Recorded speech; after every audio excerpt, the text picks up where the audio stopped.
Time for the 49ers Rush Podcast.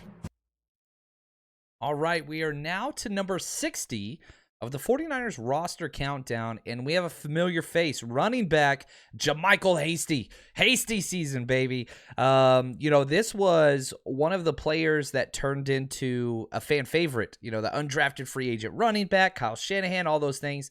He flashes.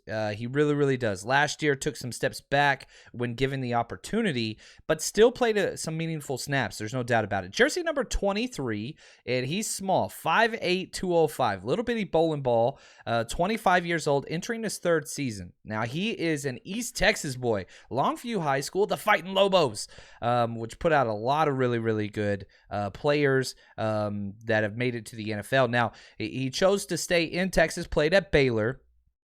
And, if we jump all the way back to what he did at high school, he was a, top 300 recruit, All-American running back coming out of high school, shifty, quick, power athlete, played under John King at LHS. And, if you look at kind of where he was, 24/7 Sports had him number 204 nationally. Rivals had him 213. ESPN had him 262.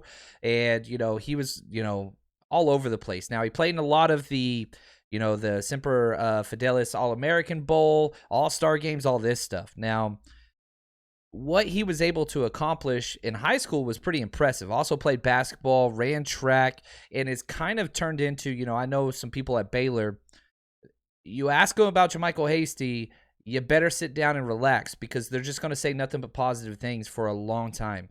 And even some people that didn't even go to Baylor, he has kept in contact with a lot of East Texas people, very East Texas proud with the teams that they played against. There are a lot of strong rivalries out there in East Texas football programs. And so whenever he went to Baylor, he sat out his first season, redshirted, and then in 2016, played 12 out of 13 games and just kind of did a little bit of everything. Academic All Big 12. Important to understand that. Again, as we've seen with so many of these guys on the back end of their roster, academics, intelligence, work ethic, character. This kid's got it in spades. And I know a lot of times we kind of tunnel vision to what we see in a very limited number of snaps on the field, and we decide, all right, we like him, we don't like him. But you got to understand, these coaches, everybody that spends time with this kid, everybody raves about him. Amazing locker room guy, understands his responsibility, uplifting team spirit type guy. That's who he is. Went on his senior year, had a great year. Junior year had over 1,000 rushing yards. Senior year, all Big 12, honorable mention, all academic Big 12, appeared in 14 games, and, just had a really good career.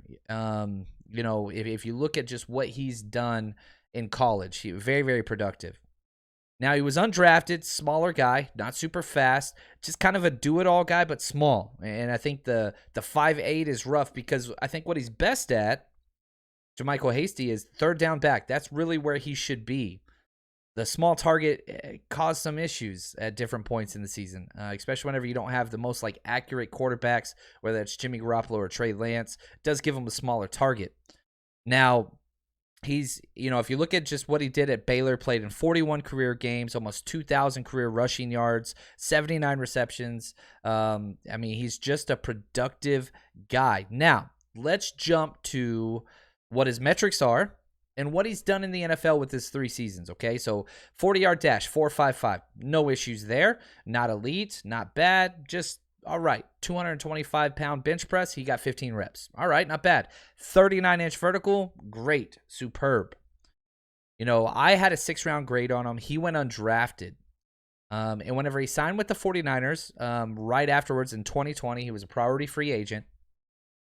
And he didn't make it on the final roster cuts. He got released, brought back to the team's practice squad the next day. Nobody snatched him.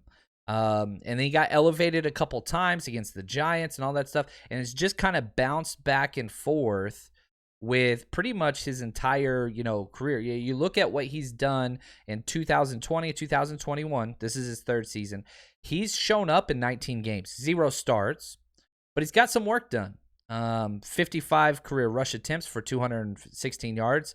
Not bad, not great. 3.9 yards per carry. That's not what he does. Yeah, he can do that. He's got 2 rushing touchdowns. That's fine. Where will he play this year? Now, he's not a lock by any stretch just because he finished last year as the third down back.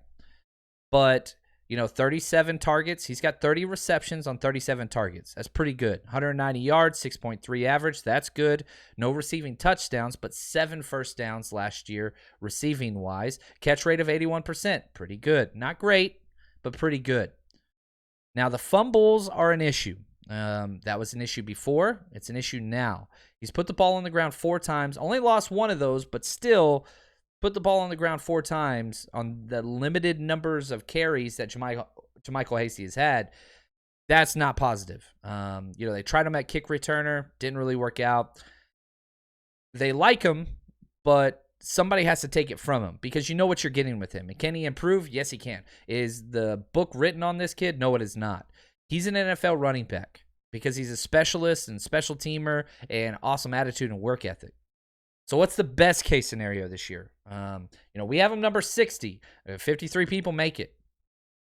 The best case scenario is that he wins the running back 4 spot. I think Elijah Mitchell, that's locked up, okay? I think Ty Davis-Price, that's locked up. I think Trey Sermon, because he was a third-round pick, gets another shot. So that's 3 guys that I consider to be locks in the backfield. Now, that running back 4, that's something that could be interesting because, you got Jeff Wilson Jr. and JaMycal Hasty. You got the undrafted free agent Mason. I don't think that you keep Jeff Wilson Jr. and Hasty. I think it's either or. I think you keep one or neither. If the rookie Mason can pass them both, I think that'd do it. But I don't think you keep Wilson and Hasty. It's one or the other. So we'll have to see who can kind of make themselves indispensable.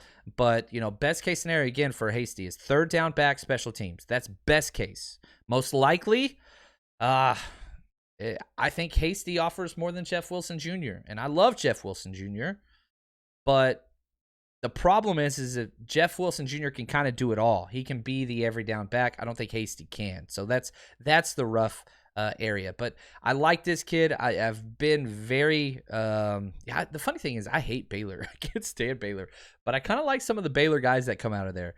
Really like Jalen Hurd, RIP. He's not dead. Sorry, I shouldn't have said that. I really liked Hasty.